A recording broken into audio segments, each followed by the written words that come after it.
On Christmas Eve, I saw the framed family photo. I'd been cropped out completely. No one said a word. The next day, I gave my parents an envelope and said, "Don't open it here." They did anyway. My mom started crying. My dad went pale. I got to my parents' house late on Christmas Eve morning, carrying an orange cake in both hands and a ridiculously oversized supply of hope. The cake was reasonable, the hope was not. Dad had promised to make an important announcement once the holiday chaos died down. For 5 years, he'd been telling me that my work at the bakery would eventually become official, a partnership, a stake in the business, my name somewhere other than the weekly schedule. I'd waited, and I was still hoping. Even though at 35 I understood that they needed my work right now, while the vague, tempting promise of someday meant almost nothing. But it was Christmas, Hope kept whispering. What if Dad's announcement was about me? Mom opened the door before I had a chance to ring the bell. "There you are." She kissed me on the cheek, looked at the cake, and said, "Perfect. Put it in the dining room, honey. And then, could you fix the place cards?" Evan mixed up Aunt Janelle and Cousin Janice. Evan was my younger brother. He could charm an entire room, sell 6 dozen cupcakes over the phone, and somehow turn folded pieces of cardstock into a family emergency. "Merry Christmas to you too," I said. Mom smiled like I'd volunteered. The house smelled like cloves, coffee, and the ham Mom had been worrying about since early that morning. Dad was in the living room with Evan. They were talking quietly and seriously, the way the men in our family always did when they wanted a conversation to sound more important than it actually was. They stopped when I walked in. "Claire," Dad said. "Busy morning?" "Only if 300 dinner rolls count." Evan raised his coffee mug. "And you still found time to bake a cake. Some of us can handle two things in one day." He grinned. That was our usual rhythm. I supplied the work. Evan supplied the grin. Dad called us a team. I set the cake on the dining table, beside a stack of cream-colored place cards. The top four said Mom, Dad, Evan, and Claire. I noticed mine because I'd written it myself the night before. For one brief, stupid second, seeing my name made me feel better. Mom handed me a pen. "Your aunt needs to sit farther away from the kitchen. She keeps checking on how we're doing." I nodded and took the pen, while my eyes automatically followed Dad and Evan as they moved toward the fireplace. Something looked different. The old family portrait was gone. It had been taken 12 years earlier. The four of us stood shoulder to shoulder. It wasn't a beautiful picture, but it was ours. In its place was a wider silver frame, half hidden behind a garland and Evan's coffee mug. "Is that a new picture?" I asked. Mom looked down at the place cards. "Use the blue pen instead, okay? The black looks too harsh." "Mom." Dad picked up Evan's mug and moved it to an end table. Then, instead of turning the frame toward me, he angled it a little farther toward the wall. That was when I first felt something cold move under my ribs. I walked over to the fireplace. Mom was in the picture wearing a navy sweater. Dad stood beside her. On Dad's other side was Evan, looking straight into the camera. All three of them were perfectly centered. I stared at it, waiting for my eyes to somehow make sense of what I was seeing. At the far right edge was a narrow strip of green fabric, my dress. I touched the glass with 2 fingers. They went numb almost immediately. "Where am I?" No one answered. No one even looked at me. Dad and Evan went completely still. I looked at Mom. Was there some kind of problem when they printed it? Her lips tightened. "The original was too wide for this frame." "Then why didn't you buy a wider frame?" "Claire," Dad said in the same tone he used with customers who complained about something he had no intention of fixing. The picture looked cleaner with a tighter crop. Cleaner. Not an accident. Not a mistake at the Photoshop. My mother had looked at a photograph that included her daughter, approved the version without her, and called it cleaner. I looked at Evan. He shifted from one foot to the other. "It's just cropping." "Funny how your entire body managed to fit." "Oh, come on. Nobody meant anything by it." That sentence has done more damage to families than most people are willing to admit. Dad sat down in an armchair and looked up at me, his expression firm. "We needed a strong photograph that represented the future of the bakery. Your mother and I started Maple Street. Evan is going to carry it forward. Visually, it makes sense." There it was, Calm, practical, almost kind. All week, I'd been coming in at 4 in the morning, fixing orders and covering for a decorator who was out sick. I'd even driven buttercream roses across town because Evan had promised a bride we could match something called winter blush, which, in normal human language, meant pink. They needed all of that from me. They just didn't want me in the family picture. Mom pushed the place cards closer. Let's not do this today. People will be here soon. I looked down at the card with my name on it. Then Evan can finish them. Dad frowned. You're upset about a cropped photograph.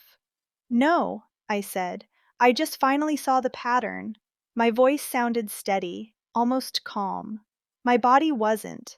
My knees were shaking, and my legs felt weak as I walked toward the door. The cold air hit my face when I stepped onto the porch. I stood there with my coat open, breathing like I'd just run up several flights of stairs. My phone buzzed.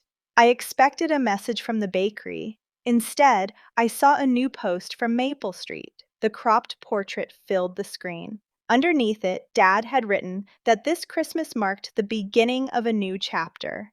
2 generations, father and son, carrying a beloved family tradition into the future. The post already had hearts. Customers were congratulating Evan. One woman wrote that Dad must be proud to know his legacy was staying in the family. I read that sentence 3 times. Staying in the family.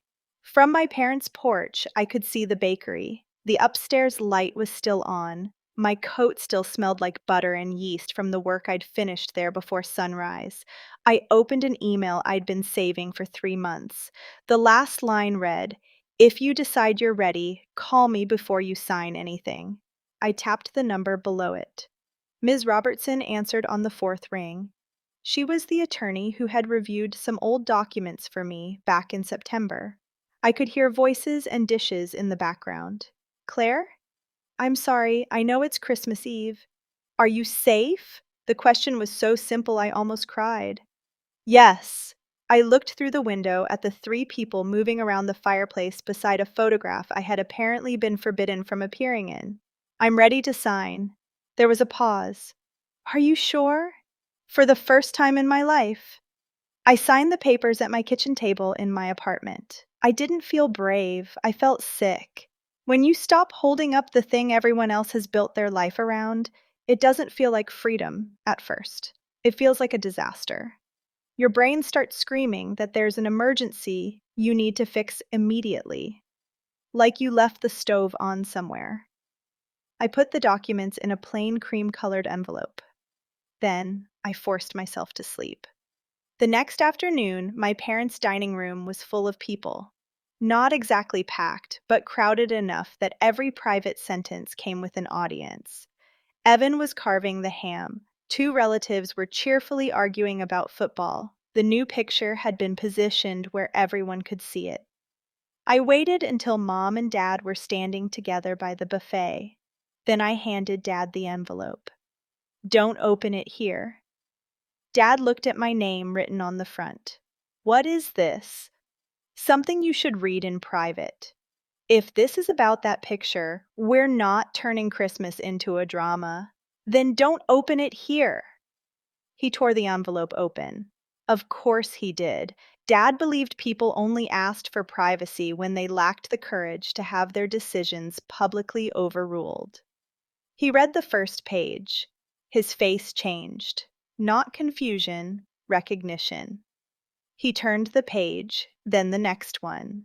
His eyes stopped on the signature at the bottom. The color drained from his face. You kept this? He asked. Mom leaned toward him. When she saw the paper in his hand, she covered her mouth.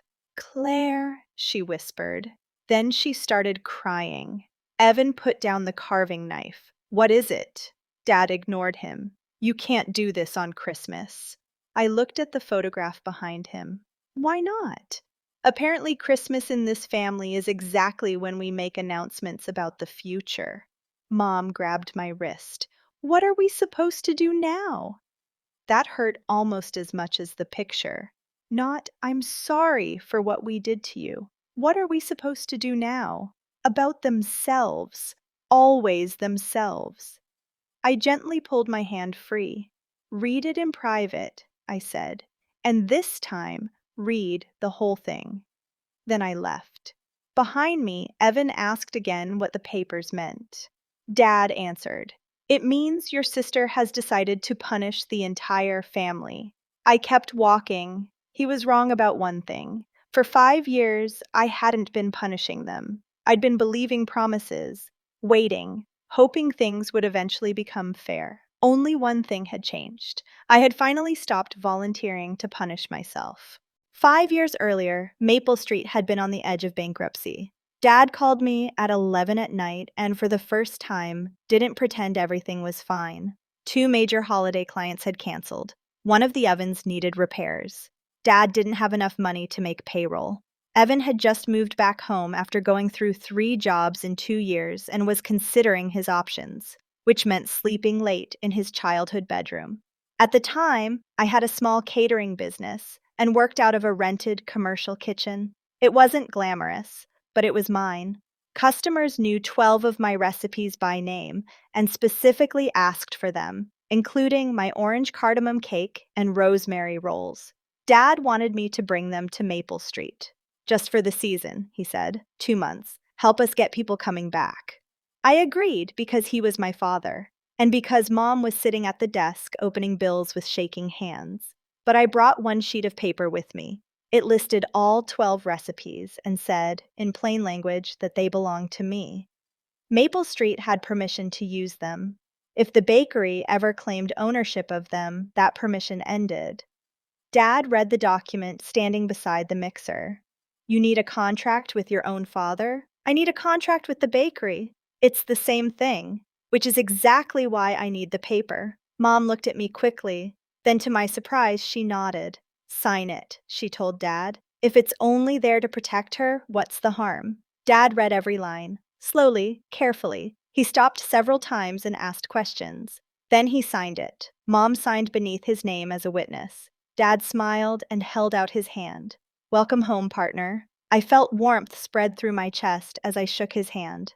That sentence, and especially that one word, partner, did what love sometimes does when you've been starving for it. It made me wait. It made me tolerate things. It made me stop noticing the difference between a promise and an actual title. Time passed. 2 months became 6. 6 months became 5 years. My recipes helped bring customers back. I reorganized the kitchen, trained the staff, and learned exactly how long Dad could postpone a decision if Mom kept supplying him with coffee during the conversation. Every time I asked when the partnership would become official, he said we just needed to get through one more season first. Easter, wedding season, Thanksgiving, Christmas. Apparently, the calendar was the real owner of Maple Street. 2 years after I came back, Evan nearly ruined the biggest order in the bakery's history. It was a hospital charity fundraiser. He promised Saturday delivery, but wrote Sunday on the kitchen order sheet. At 3 in the afternoon, I discovered 200 empty pastry boxes and one extremely confident younger brother. "We can explain," he said, "to 200 people without dessert? They'll understand." People are rarely especially understanding when they don't receive something they were promised, and more importantly, already paid for. I called in 2 bakers and worked until my shoulders burned. We delivered the order 12 minutes before the doors opened. At the fundraiser, Dad stood beside Evan while the organizer thanked Maple Street for pulling it off. "My son makes the impossible possible," Dad said. I was standing behind them holding the last tray. Evan glanced back at me. For half a second, I thought he was going to correct Dad. Then somebody took their picture, and he smiled. After the event, I sat in my car with flour dusted across my coat. Mom came outside with coffee. "You saved us," she said. "I don't think anyone inside knows that." "Your father knows." "Then why didn't he say it?" She looked through the windshield. "Evan needs confidence." "What do I need?" She touched my sleeve. "You already know how valuable you are." That was both Mom's gift and her flaw. In private, she always knew exactly what gentle thing to say. She just couldn't say the truth anywhere it might cost her peace. I drank the coffee. Then I went back inside. For a long time, I called that loyalty. 6 months before the family photograph appeared, I brought a partnership proposal to Sunday dinner. 4 ordinary pages asking for a real ownership stake and a title that matched the work I was already doing. Dad put the closed folder beside his plate. Now isn't the time. When will it be? After the holidays. It was June. Evan pushed peas around his plate. Mom got up and carried a dish to the sink, even though we weren't finished eating. You said we'd both be part of the future, I told Dad. You are part of it. You run production. I want that in writing. Evan is better with the public. People expect a father and son story from a family bakery. Do they? Or do you? His jaw tightened. Don't make this personal. I looked at the folder he still hadn't opened. It became personal when you called it a family business. Mom washed the same plate for so long, I thought she might scrub the pattern off. Dad promised we'd work everything out after Christmas.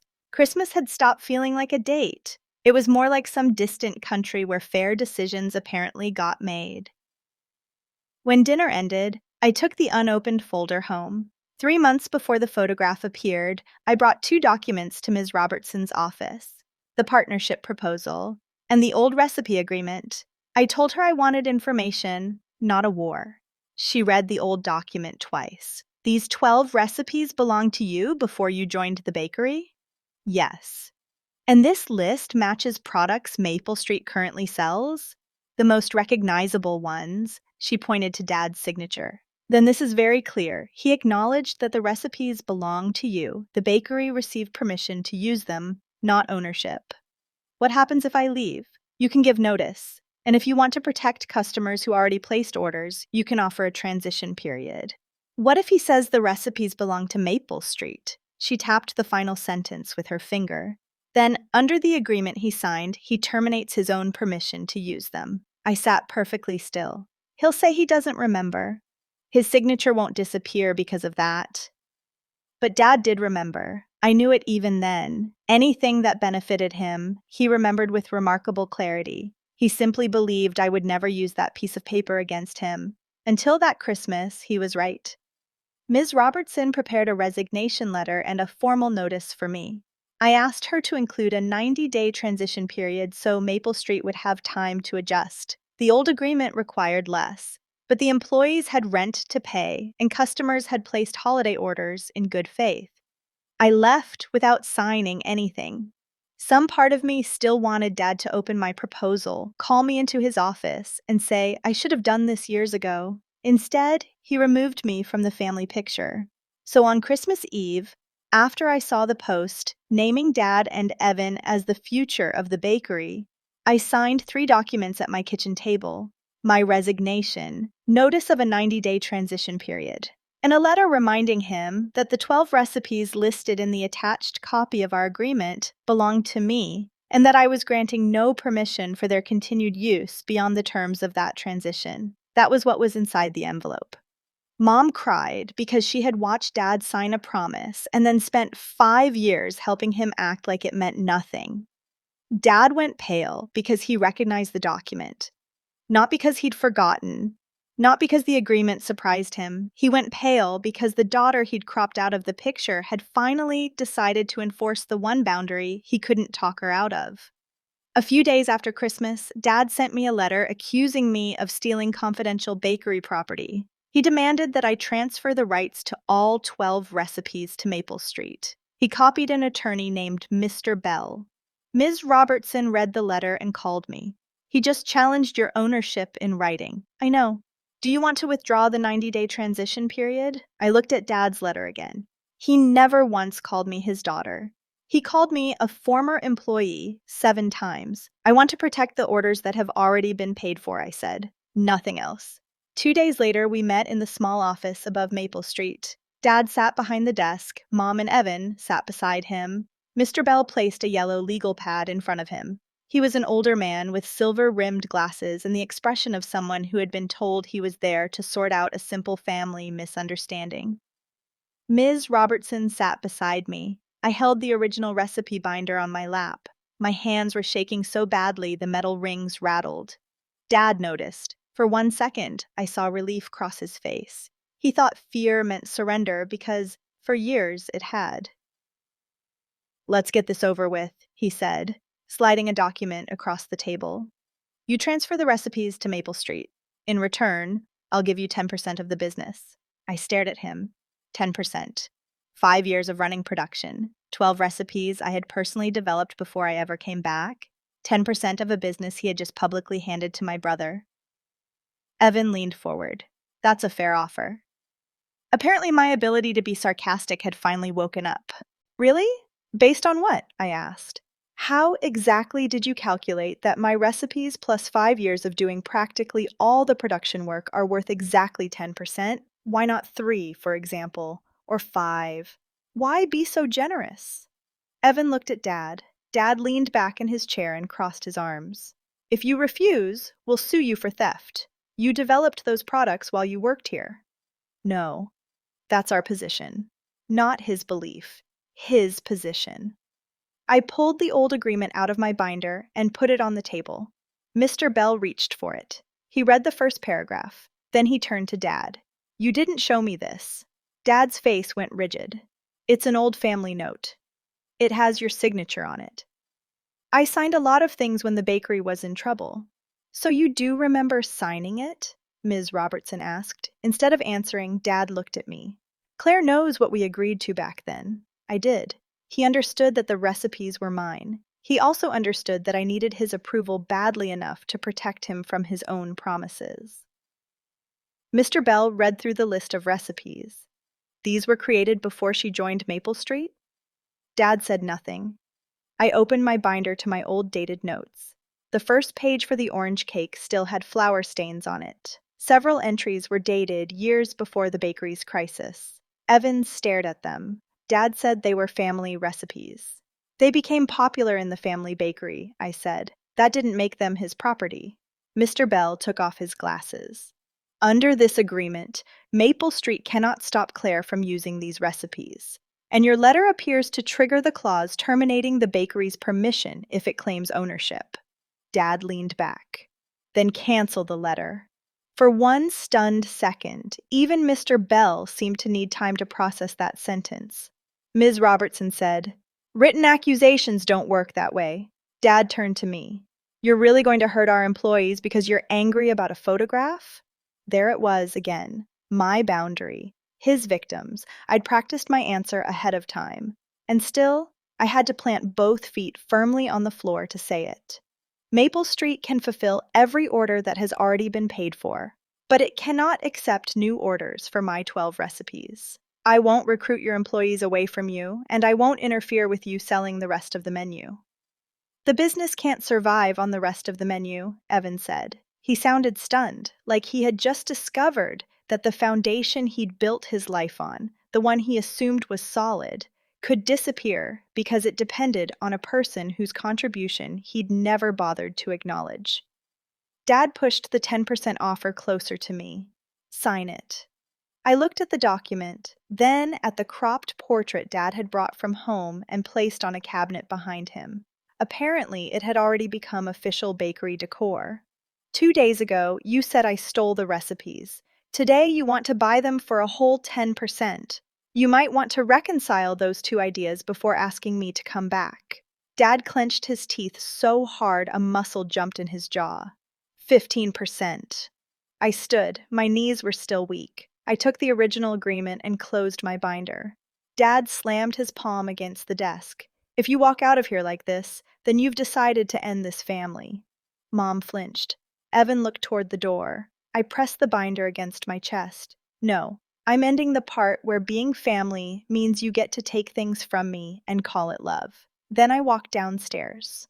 For the first time in 5 years, Dad couldn't order me back into the kitchen. For the first few weeks, I rented hours in the same shared commercial kitchen I'd used years earlier. I opened a spreadsheet and built a menu short enough that I could keep every promise I made on it. My first order was 2 orange cakes and a dozen rosemary rolls. At the top of the receipt, I wrote my own name. It should have felt like a triumph. Mostly, it felt quiet. No one was shouting from the next room. No one changed a deadline without telling me. No one praised my brother while I stood behind him holding the product in my hands. The quiet made me realize how loud my old life had been. I was frosting the second cake when Dad texted me. "I'll make sure people know what you did to this family." I turned my phone face down, then I finished the cake. Dad kept his word. He posted a long statement saying that a certain daughter had taken family recipes passed down through generations and put her elderly parents' livelihood at risk.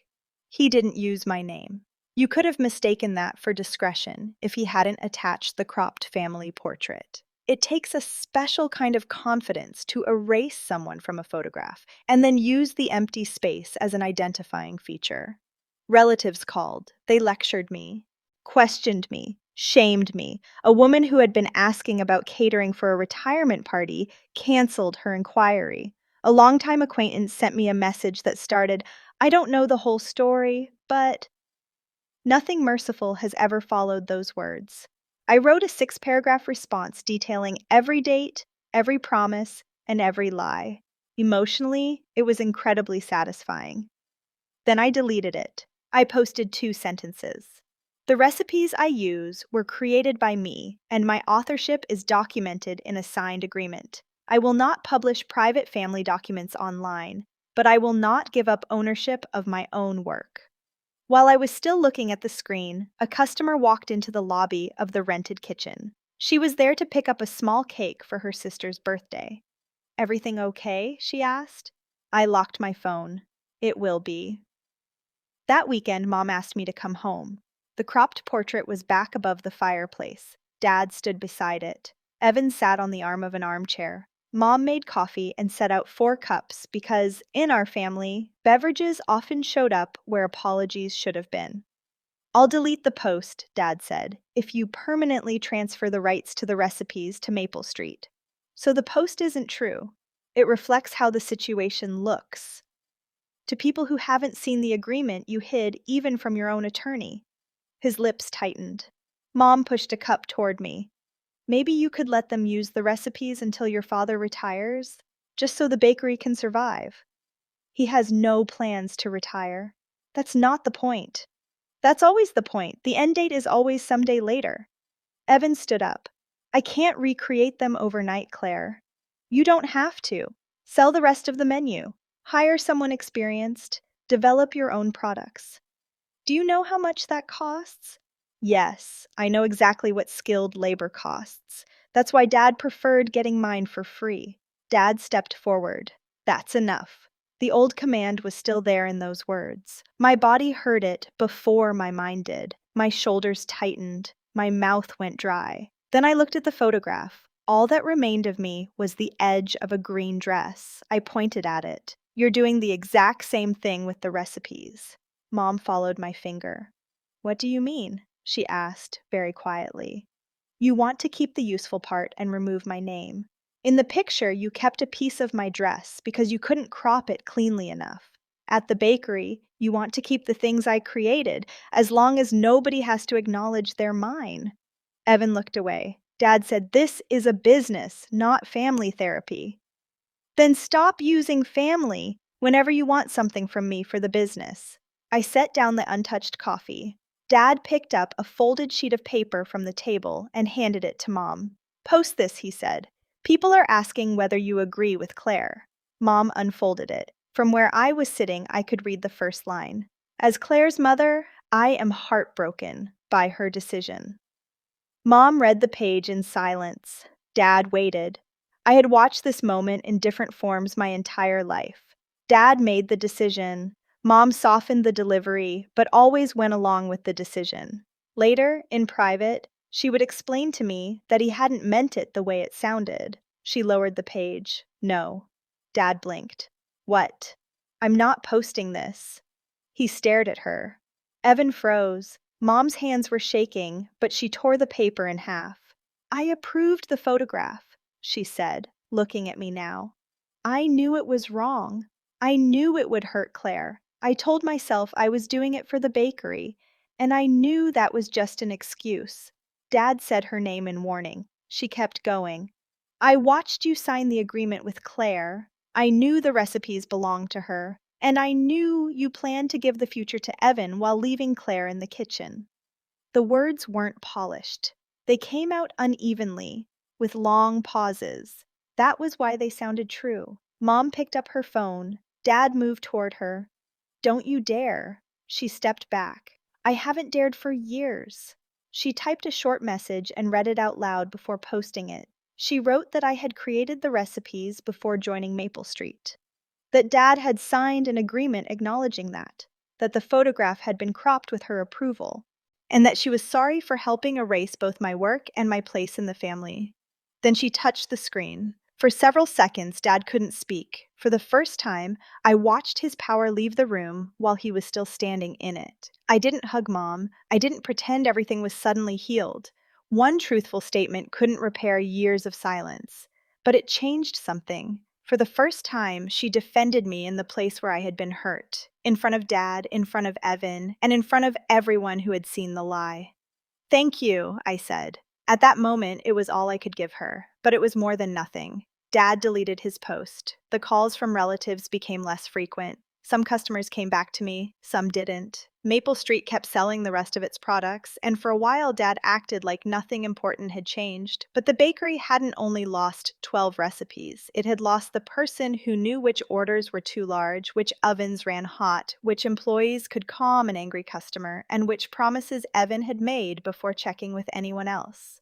They could have hired an experienced manager. Dad refused. He said family shouldn't have to pay an outsider to do something they should be able to handle themselves. So Evan handled it. Evan was good at talking to customers. Dough was another story. A few months later, Mom called while I was sweeping my little shop after closing. By then, I'd moved into a narrow former flower shop with 2 front windows, 4 small tables, and exactly enough room behind the counter for one person to turn around comfortably. I loved it. Mom was crying. The morning baker quit, she said, and 2 wholesale customers sent their orders back. Evan changed the filling because he couldn't make yours correctly. I leaned against the broom. I'm sorry. Your father blamed the staff. Another baker walked out this afternoon. I closed my eyes. My brain started organizing the problem before I could stop it. Move the wholesale order, cut the weekend menu, check the freezer. My body had been trained to rescue Maple Street the way some people are trained to wake up when a baby cries. Could you maybe just look at the weekend schedule? Mom asked. You wouldn't even have to come in. I can send you a picture. There it was, the tiny crack through which my entire old life could come rushing back. I tightened my grip on the broom handle. No. Mom cried harder, but she didn't argue. I love you, I said, and I'm sorry you're scared, but I'm not running the bakery anymore. I know. We stayed on the phone another minute. I didn't fix the schedule. I didn't call Evan. I didn't drive past Maple Street. After we hung up, I swept the same patch of floor twice, because my hands needed something ordinary to do. Sometimes boundaries bring peace, and sometimes they mean listening to someone you love cry while knowing that rescuing them would mean betraying yourself all over again. As summer went on, Maple Street's problems kept getting worse. Instead of hiring help, Dad borrowed money. Suppliers started demanding payment before delivery. Evan started cutting corners to keep prices down, which saved money about as effectively as tearing off the roof to save on shingles. Customers noticed. At the end of August, Dad asked me to meet him at the bakery after closing. The front display lights were off. A gray strip of flour dust had settled across the silver picture frame. Dad put a set of keys and a thin folder on the table. I'm giving you what you always wanted, he said. The whole bakery. For one breath, the old longing lifted its head. My bakery. The place where I'd learned to roll dough beside Mom. My name on the door. Then I opened the folder. Inside were unpaid bills, overdue rent, an equipment loan, and a list of necessary repairs old enough to qualify as a historical document. How much? I asked. Dad told me the amount of the debt. I looked at him. Did you personally guarantee it? That's not the point. It was exactly the point. Evan stood near the counter. He looked exhausted. For the first time, he didn't have a salesman's smile ready. Dad said you'd come back once things got bad enough, he said. Dad turned toward him. That's not what I said. Yes, it is. Evan looked at me. He kept saying you wouldn't let the bakery close. All those months. After the photograph, the agreement, the meeting, The public lies. Dad still considered my return part of his plan. He hadn't forgotten the document. He hadn't misunderstood my resignation. He simply believed my guilt belonged to him. Mom stood in the kitchen doorway. She looked older than she had at Christmas, but she looked straight at me. Dad pushed the keys closer. You wanted to be the owner. Take it. I closed the folder. You're not offering me a bakery, you're offering me your debt. This is your family's life's work. It was my life's work too, but you made sure it would never become my future. If you walk away, Maple Street will close. The words hit exactly where he aimed them. I pictured the kitchen, the employees, Mom's hands folding boxes at the back table. Every Christmas morning I had spent there. Then Mom spoke. We did this to ourselves, she said. Dad looked at her. She walked to the table and rested one hand on the folder. Claire didn't take out that loan. She didn't make these decisions. Claire told us the truth, and we kept expecting her to save us from the consequences of our own choices. Dad's face tightened. Stay out of this. Mom didn't move her hand. I stayed out of it for too long. I don't think Claire should take all these problems onto herself. The keys to the family bakery stayed on the table. So did the folder. 3 weeks later, Maple Street closed. Selling the equipment covered part of Dad's debt. He used some of his retirement savings and arranged a payment plan for the rest. They didn't lose the house. No sudden illness turned the consequences into a tragedy. Dad simply had to live with the debt his pride had created. And with one quiet fact, his father and son legacy hadn't lasted a year without the daughter he erased. Evan got a job as a sales representative for a food supplier. He was good at it. For the first time, his income depended on a skill he actually had instead of a position Dad wanted him to inherit. Mom and I didn't become close again overnight. At first, we met for coffee once a month. She would start to ask if there was anything I could do to help, catch herself, and ask how I was doing instead. That tiny correction meant more to me than she probably knew. My bakery stayed small. I hired 3 employees. I paid them for every hour they worked, and I wrote their names beside mine on the menu board. We closed when we said we would. It turned out customers could survive being told we weren't taking any more orders after 5 in the evening. Some of them even came back the next morning. Near the end of our first year, Mom brought a camera. My team gathered in front of the counter. Out of habit, I moved toward the edge. One of the bakers caught my arm. No, Claire, you're in the middle. They pulled me into the center. When Mom showed me the picture, everyone was in it. I hung it by the register in a simple wooden frame, wide enough for all of us. The next Christmas Eve, I locked the bakery door at 4 in the afternoon. There were no emergency orders in my car, no place cards in my purse, no family announcement waiting to decide whether I belonged. I carried an orange cake home because I wanted one. And when I walked past the photograph by the register, I didn't have to look for myself in it. Do you think I was right to take my recipes and leave? Let me know in the comments and subscribe for more.